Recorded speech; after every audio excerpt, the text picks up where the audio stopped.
Everybody's all set? Okay, good evening. I'll go ahead and call the school board meeting to order at 5:01.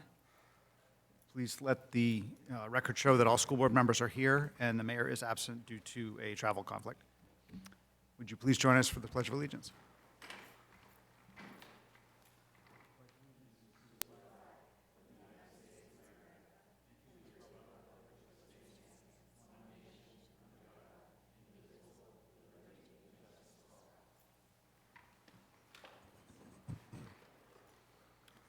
First item on the agenda is approval of school board minutes dated March 9th, 2022. Is there a motion?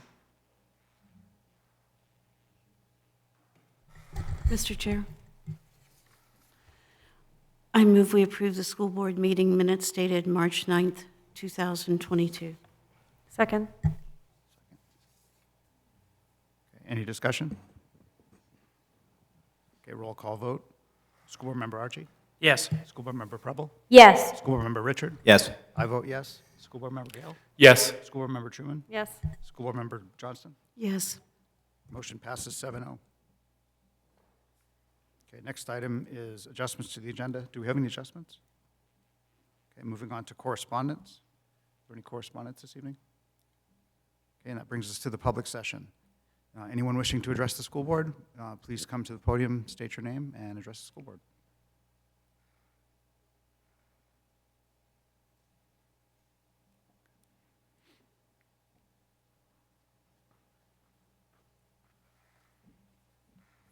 Hello, everyone. Kevin Roach, 18 Vines Road. I just wanted to speak for myself as a committee member on the school construction.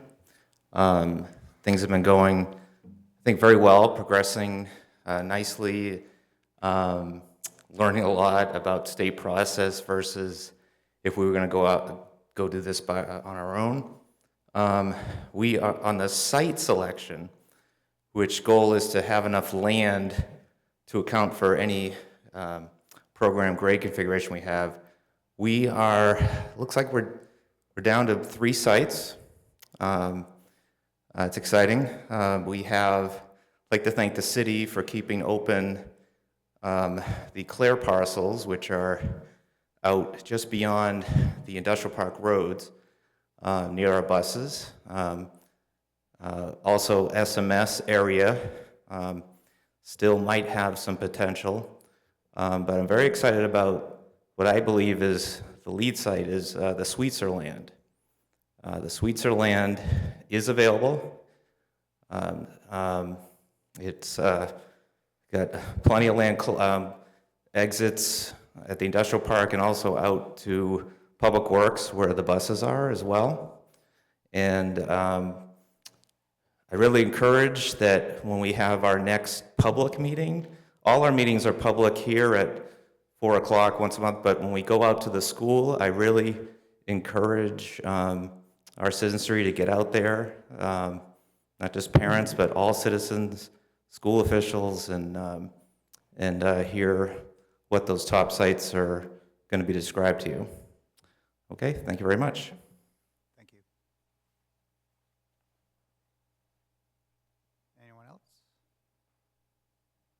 Okay, seeing none, I'll go ahead and close the public session. That brings us to the superintendent's report. Okay, good evening, everybody. Several things to mention tonight.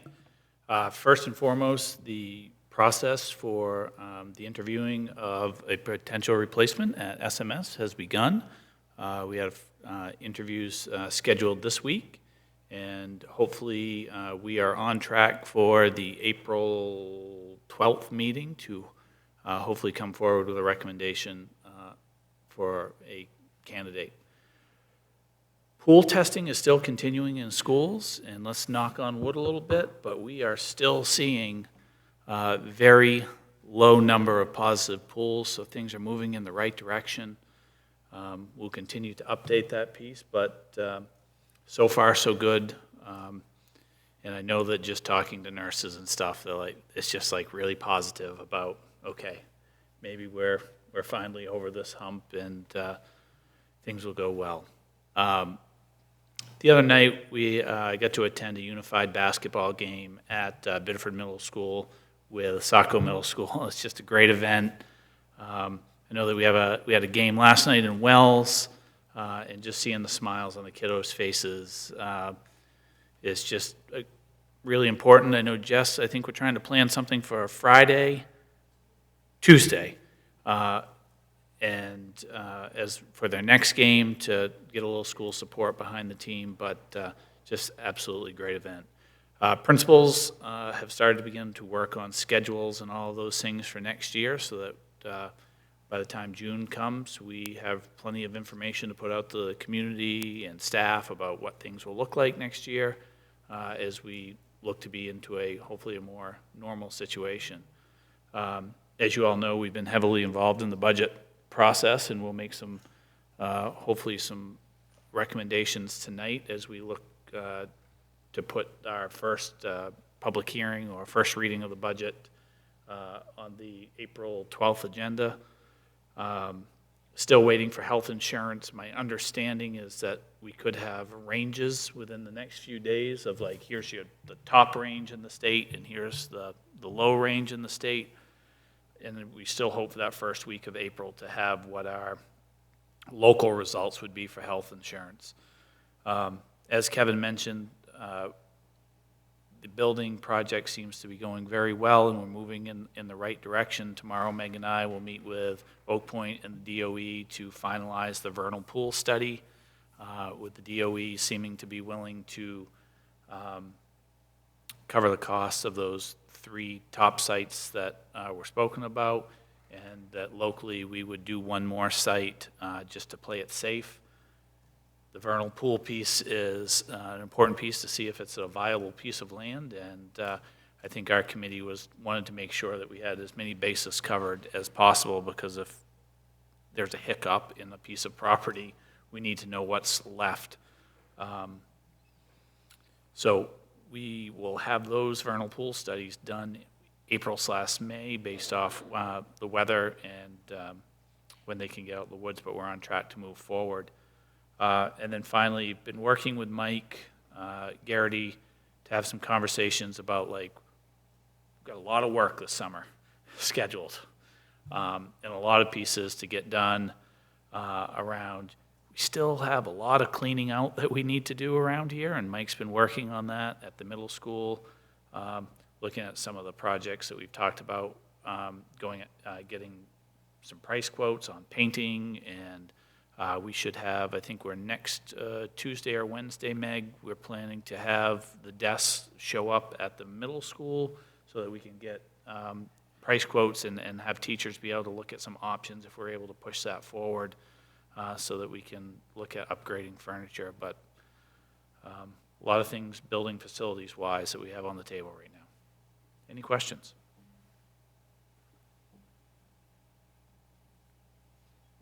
Okay, seeing no questions, we will move on. Next item is the chair's report, and I have nothing additional to report this evening. Next item is staff reports. There are reports in the packet that are attached to the agenda for all 5 of the schools. Does anyone have any questions specific to those?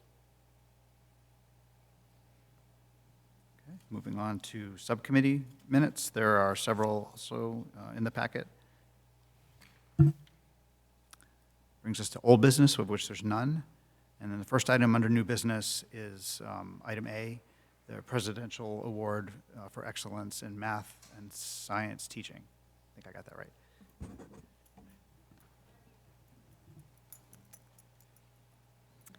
I'm very pleased to share with the school board, had the opportunity to meet with the CK Burns staff earlier today to congratulate 2 of our CK Burns teachers on their state finalist position for the Presidential Award for Excellence in Mathematics and Science Teaching.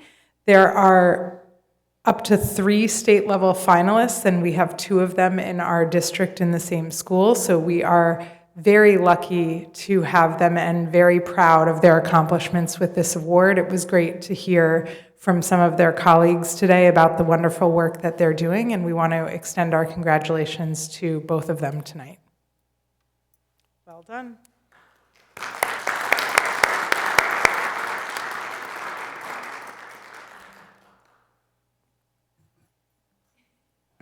You want to say anything about the process, either of you? You have an open mic. Let's take advantage of it.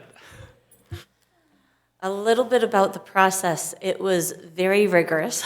Yes, incredibly. So Danielle qualified for the math finalist position, and I qualified for the science finalist position. So there is a possibility that we both could win at the national level and get to go to Washington, D.C. together. If we make it to DC, we get an opportunity to speak to people who make educational policy at the national level and get to have a voice in what education should look like in the future. So it's a very high honor and very thankful. Yes.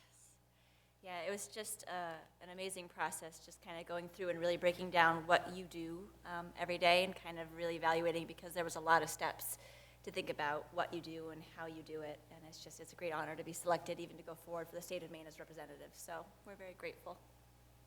Great, congratulations. Thank you. And again, let's have a big round of applause.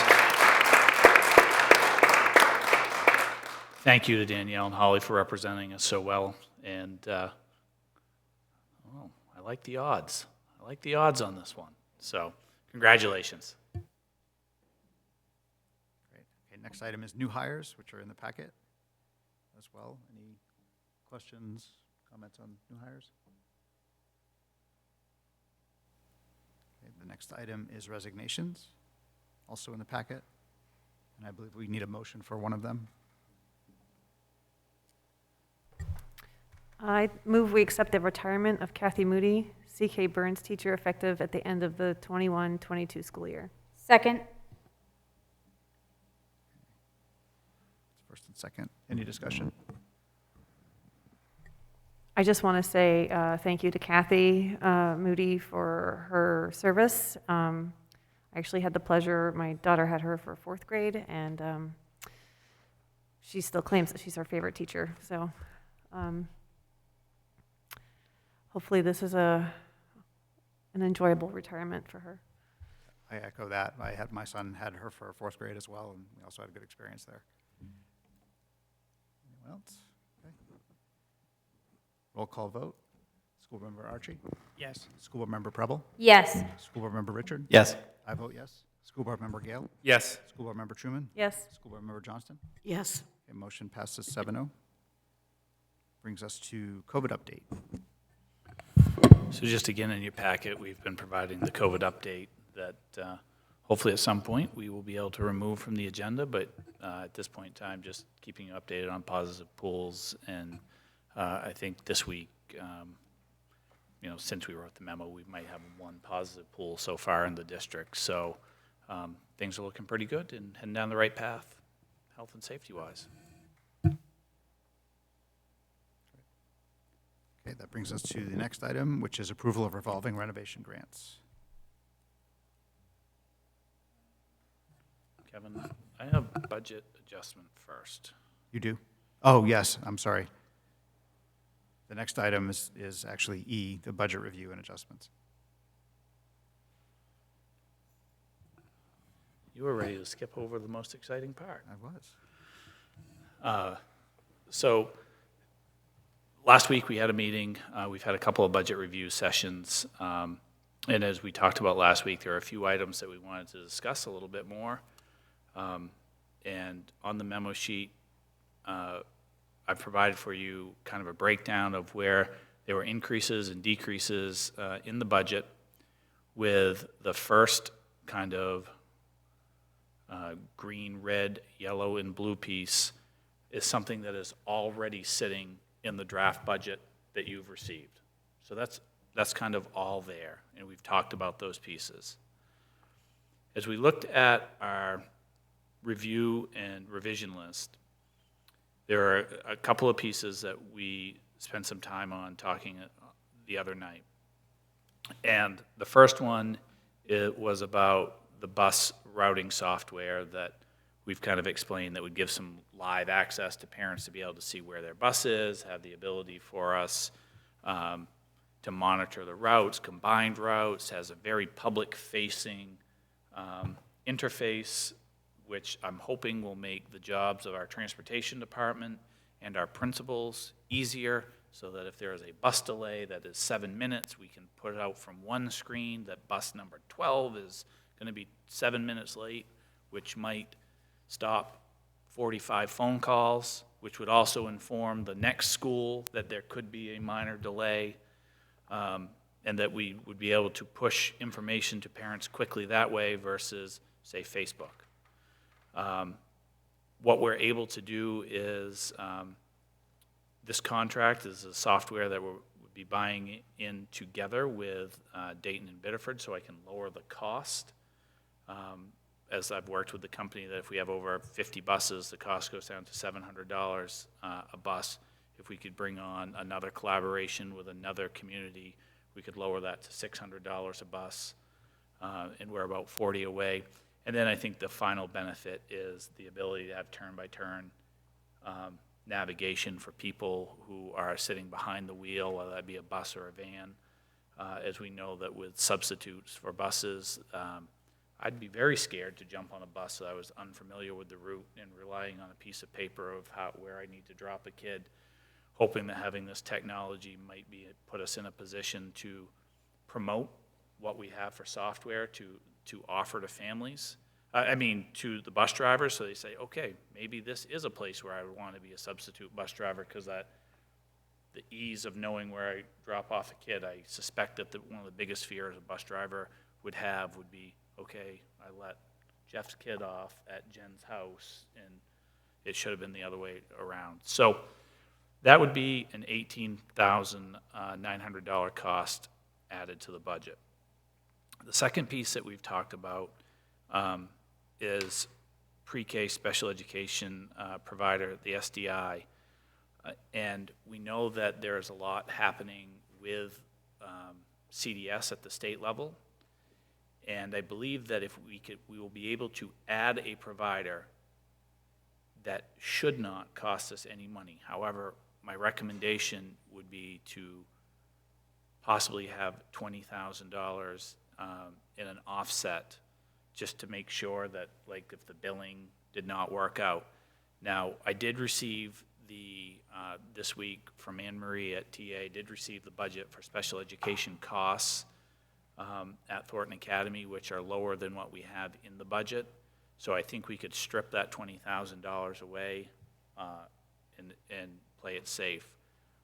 I would not recommend reducing our special education allowance any further, because I do worry about the fact that with kiddos being out of school, and with the COVID piece, that we may see more referrals come our way. That's going to be a natural occurrence. And so I think that it would be wise of us to have additional money in there while we could cover this cost with the difference in the 9 through 12 budget. I don't think that we should bare bones that piece, because I worry about what's to come. And then the third piece in the red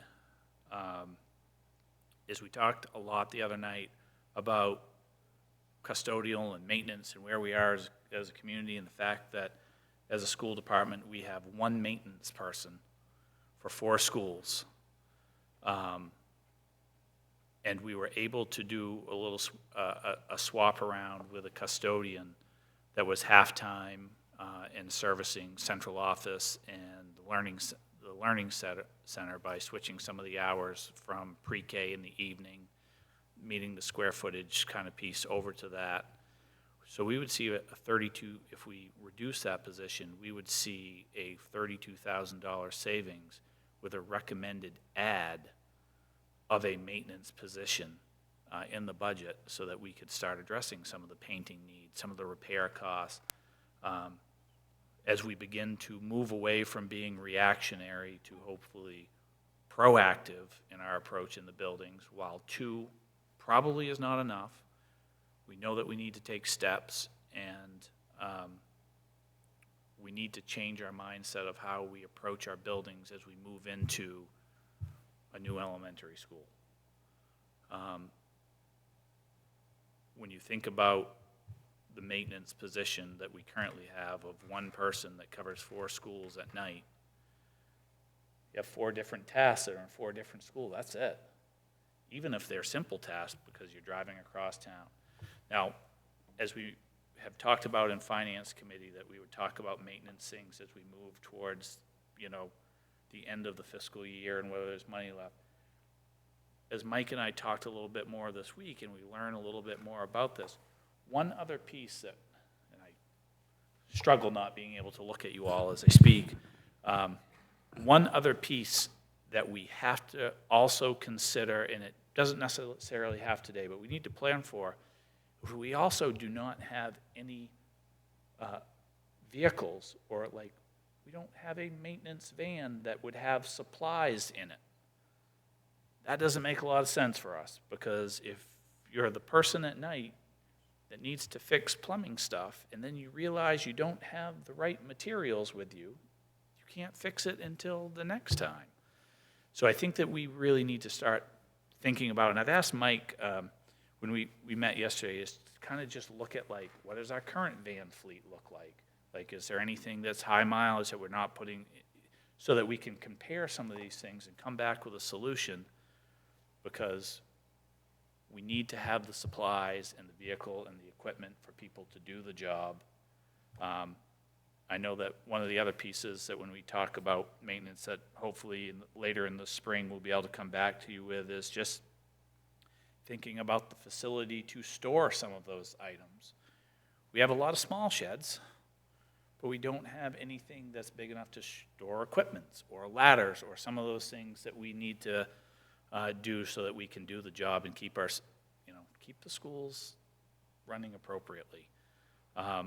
So in this second tier, I would recommend that, because there's been the printing, that we remove the $20,000 and add $51,000 to the existing budget, hoping that we're going to see a reduction in health insurance costs that would cover this $51,000 that we'd be able to present at the next meeting. And then finally, these are estimates only. We know that we've had some conversation about furniture and painting, and we've toured SMS with the members of the school committee and members of the city council, and it looks like there is some support from the council to at least consider some of this. And that next piece would be looking at, obviously we have to get much more firm numbers, but seeing how we can chip away at the needs of some of the painting and furniture at SMS. We've all been there, we've all seen it. We believe that anyone who is, a resident of Saco that is 45 and under has probably sat in all of the same furniture at SMS. The age is a little higher than that. Okay, so the age is a little, Kevin, I wasn't making age, I was just saying, but definitely, They've been there a while. they've been there a while. And we need to have an opportunity where that staff has the ability to look at some of the furniture options in the schools and make some decisions. We talked about having samples that will come this week. People can come and view those if you want. But these are the next step for us. We know that currently the school side, based off the presentation that will occur Monday night at City Council, that the school side of the budget is kind of like a negative 0.63 to the mill rate. That's a great day for us. Now, that doesn't mean that we just go, crazy, but I think that the pieces that we're looking to add in this budget meet some of the needs that we have programmatically and for our buildings. In that first tier, we get to bring back an alternative education program at SMS that went away, that we know our students need, and then also solve the problem of having art and music on a cart at Fairfield School. That needs to end. They need to be able to have a classroom. And so these are the things I'm putting forward for you guys to discuss more tonight. Kind of give me a little direction to put on that as we present on Monday night, and then come back on the 12th for a finalized version of a budget. And hopefully we have everything really solid with health insurance by that time. Thank you. Thank you. So I'll go ahead and get it started. Personally, I really like the recommendations that we've been given. I like how they break down. I like especially like the idea that we're addressing some things that we've not been able to address before, and ultimately have, for the most part, ways to pay for them, which is sort of a novel thing, I think, for many of us up here. The one question I have is relative to the capital improvements items that relate to SMS. I know we don't have real numbers. Based on at least the visit that I had with a few council members and school board members, I think others had the same experience. The council seems very interested and motivated to help out in that area. Would that be something that we would include in our budget with the assumption that they would cover, or is it something that we would look to them to cover through some other funding of some kind that comes from the city side?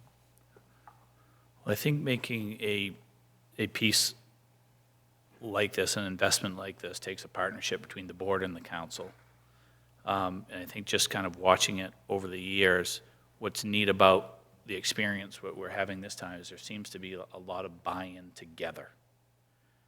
And so what I would like to do, Kevin, is first would be to add the $51,000 to our budget, and then come with that as kind of like an option to add on. Because obviously if we put that in there and they said cut $400,000, we'd say, okay, well, all right, here it goes, and we're back to that. I think that it's important for our staff to see, especially as we start looking at buildings, that elected officials, if we're behind this, are doing this together. We need to show the support in this community that we're all willing to upgrade in our facilities, because as we've said many times, as the new school comes on board, if we don't start changing those habits now, we'll be 10 years down the road and we'll be saying what happened again. And so I'd like to see that as an option that we could put together, that we recommend, and hope that there's some endorsement behind that. So I think that would be my hope. I think in the past you used to call them like RADs or something here. I just see it as a really good option for us to make a decision together. Okay. Any discussion, questions? Are we ultimately heading for a motion to make that change, or is this more of a, we're supportive of it and we wait to see what the final looks like? So this would be obviously signaling your support to include these things so that I change your revenue sheet and prepare that for Monday night. And again, you're voting on the final budget on the 12th, but this would be signaling support tonight to say, yes, this is a direction that we want to head.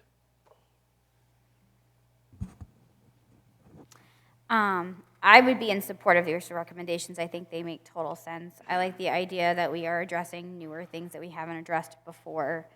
Pre-K, special education provider, adding more maintenance positions, adding the bus routing software sounds pretty exciting as a parent, especially putting on younger children on the bus can be worrisome.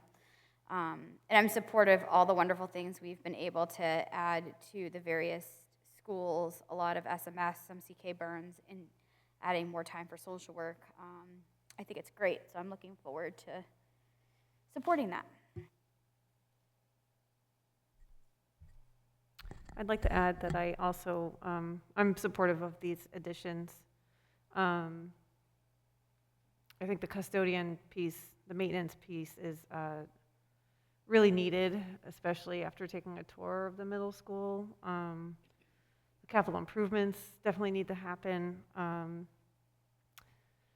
And, although I don't see the bus rate being something that we have to have, I still think it's a fantastic upgrade to our system and more likely to get us more subs, because I, like you had admitted, like dropping off a child that I am not familiar with would be terrifying to make, dropping them off at the right place. I think this would be really helpful to help get more people to come help us and to set some parents at ease. I know there's been times when the buses have been late and I've called Jeannie and been like, where's the bus? And it's chaos. So, one less phone call for her, or 40 less phone calls. But yeah, I think these are all really great additions. It's nice to be able to feel like we can actually ask for some additional things in the budget. But that's it for me, I think. Just a quick one regarding the pre-K special education provider. Seeing as though we're wanting to use CDS revenue, does it actually make it to the budget? I don't know how that works as far as. So we would sign a contract with CDS for an offset to any payment that would be made. We kind of have been starting to talk as superintendents, like as these come in, how and where do these sit in the budget? And the conversation is that this might set more like a Title I situation where they're kind of outside the general education budget. Because one of the challenges that the CDS piece, as it transitions to public schools, will present to us is that in your regular pre-K through 12 budget, voters vote on lines in an amount of an expenditure. And with the CDS piece, you may have no idea what those costs might look like or what the size will be, because especially if we're working with 3-year-olds, you're going to be in this revolving situation all year long as kids become 3, that now you're looking to provide service. And so at least some initial conversations is that this would be treated more like a Title I situation or a separate fund outside of the general fund. And it's looking like it will be a reimbursement model. So we would spend it, we'd invoice, we'd get it back. But still a lot of details to figure out. So with that, the intent of the 20,000 is just to cover the gap if there is one. Yeah, and I'd be recommending to you guys that based off, again, some of the other special ed funding that came in from the 9 through 12 budget is that we wouldn't even need to put the $20,000 in. We have enough in the budget to handle that piece. And and the other piece is it's not like it's really part of that budget. It's just about having that extra account or knowing that the fear always is that reimbursement doesn't come in. And so you are responsible for it if it doesn't come in, but I feel like at least we're starting to move in the right direction of people understanding what it should be. So I'm in support of a lot of these. My only recommendation would be, rather than 20, maybe we could increase that a little bit, because I am very hesitant. I mean, we're looking at $70,000 to $80,000 salaries for that position. 20 seems a little skeptical to me. I understand that we're talking about getting the 20 from the 9 to 12. So rather than getting that off, I think that we should leave that on, and then that might give us a 40 buffer.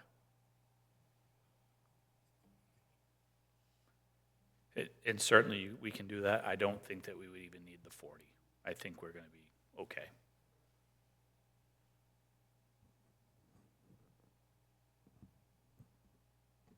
Superintendent Ray, does that give you enough Yeah, to go on? yeah, we'll get things, and I'll make a slight adjustment to the revenue page for Monday night, and we'll meet with City Council, present to them, and then we'll come back on the 12th for approval of the revenues and the expenditures.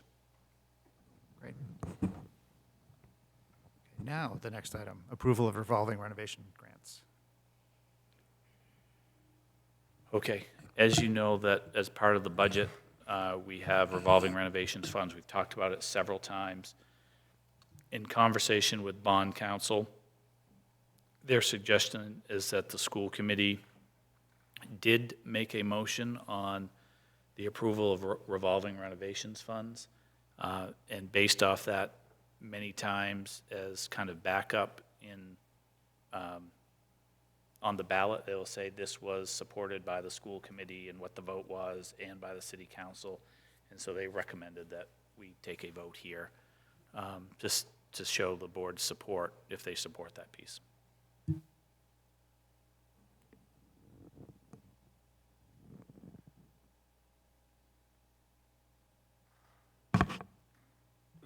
Just a quick, yes, was it Monday, this Monday, at the council meeting, it was unanimously approved, correct? With the council? Correct. Yep. For the first reading, yes. Yeah, so from that point forward, is that, since we've already decided to move that forward and then it's gone to the council, do we need a motion this evening? Again, I would say yes, because their recommendation is they wanted to be able to signal board support in whatever that fashion would be. Okay. I can attempt a motion, or I can go back to the council packet from the other night and use the one that they had. I think just attempting a motion to, a motion to approve revolving renovations grants would be sufficient. Okay, so I move to approve revolving renovation grants as documented and presented to the city council on this past Monday evening. Second. Okay,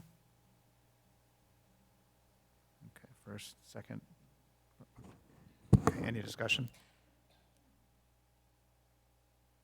Okay, roll call vote. School Board Member Archie? Yes. School Board Member Preble? Yes. School Board Member Richard? Yes. I vote yes. School Board Member Gale? Yes. School Board Member Truman? Yes. And School Board Member Johnston? Yes. Okay, motion passes 7-0 Can I ask real quick who you gave the second to? to Jen Preble. Okay, just making sure. Okay, and that brings us to the next item, which is the NEWA winter testing update.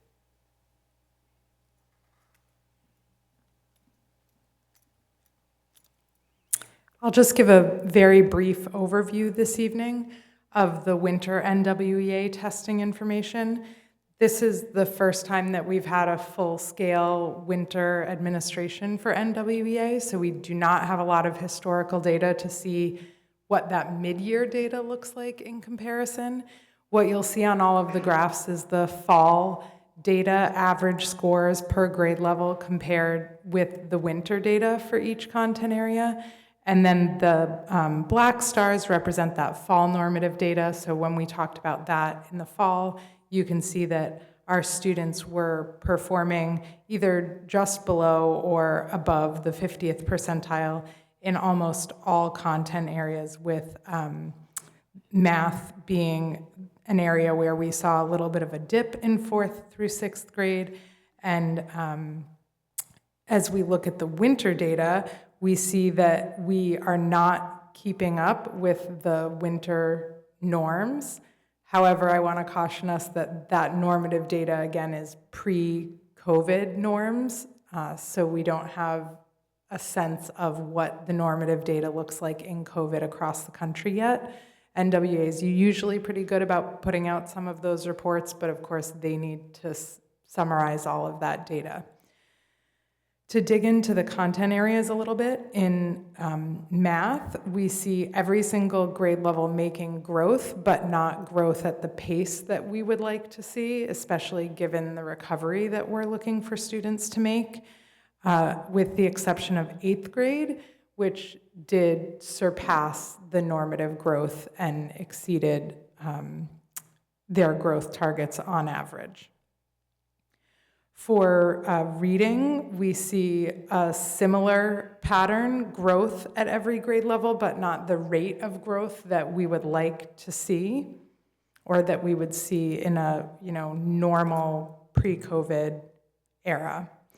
And language use, this is the first year that we're taking this assessment at all, so this is our second data point where we can actually kind of see over time how students are performing. And in grades 7 and 8, we're above the national norm, with pretty just below national norm in the grade levels below that. Really, the most important piece of this is not what the data says, but what we do with the data at every school. So I've highlighted for you some of the things that are happening in each school with this data. It's only one of the many data points that we use, so we really have to take this with a grain of salt and use it in conjunction with running records, with unit assessments for math.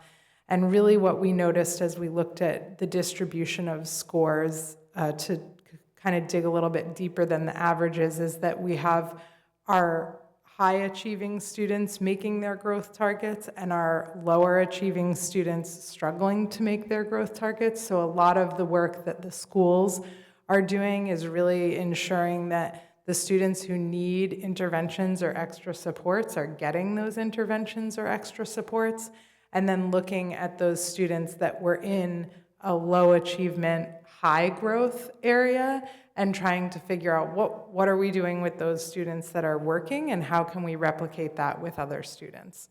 Another important piece of that puzzle with the limited resources that we have is to ensure that when we have students who are meeting their growth targets, that we start to slowly release those supports for them so that we can free up resources to support students who aren't receiving extra supports and get them the resources that they need.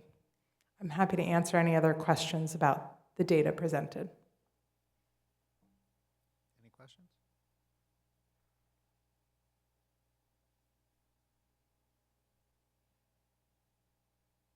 School Board Member Johnson?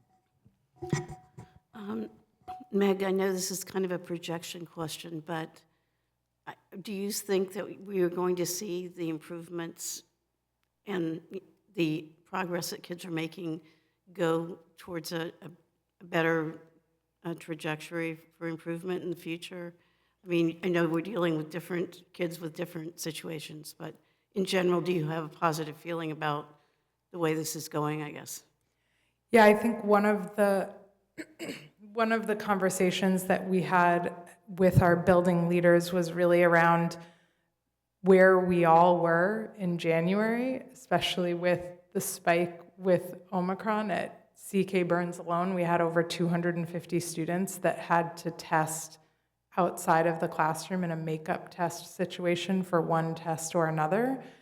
So we anticipate that there are a lot of different factors that impacted this winter data, and we're definitely hoping that we're seeing a brighter picture, and we are seeing a brighter picture with some of the classroom assessments in terms of student reading levels and things like that. So to kind of answer that in two ways, I was not like super excited, and I don't think any of our building administrators were either, to kind of see that trajectory. We were looking for a steeper increase than we saw, but in looking at the other data points and in putting in place the services that we were able to tweak or change as a result of the data, we're very hopeful that the spring data will have a different picture.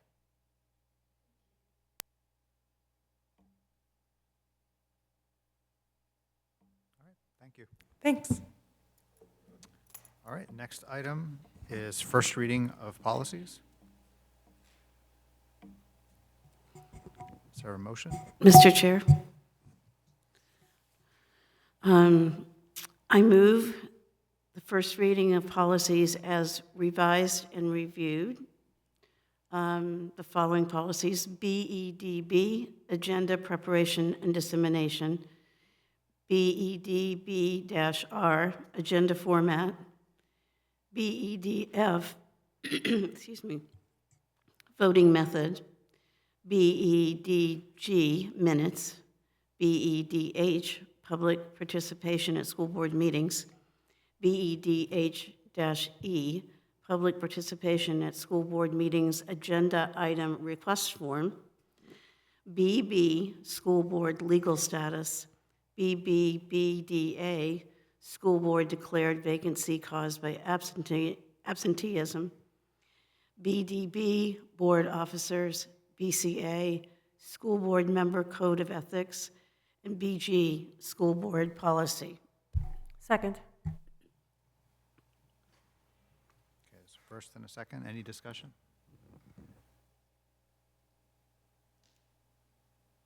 So just one quick thing that I myself found interesting about this is that I know we're going back through a lot of policies that probably didn't have a lot of revisions, but if you've never, and I mean you, meaning collectively school board and the public, since these are all linked, if you've never looked at them, it is a really, this particular collection of policies is a really good orientation to what a school board does and how we function. And it was, I mean, it was nice to see them all together in one spot. Okay, any further discussion? Okay, roll call vote. School board member Archie? Yes. School board member Preble? Yes. School board member Richard? Yes. I vote yes. School board member Gale? Yes. School board member Truman? Yes. And school board member Johnston? Yes. Motion passes 7-0. Okay, next item is second reading of policies. I move we approve the first reading of policies. Oh, sorry, wrong one. I move we approve the second reading of policies AD, Educational Philosophy, ADA, School District Goals and Objectives, BEC, Executive Sessions, BEDFA, Abstentions, BIC, Board Member Freedom of Access Training, and BID, Board Member Compensation. Second. First and second. Any discussion? Okay, roll call vote. School board member Archie?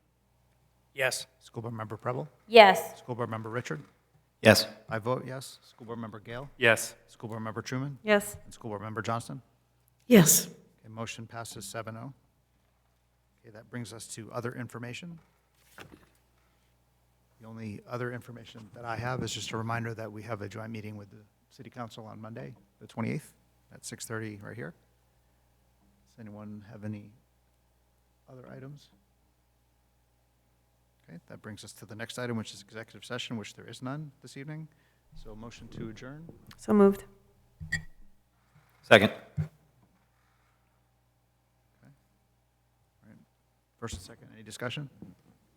Okay, roll call vote. School board member Archie? Yes. School board member Preble? Yes. School board member Richard? Yes.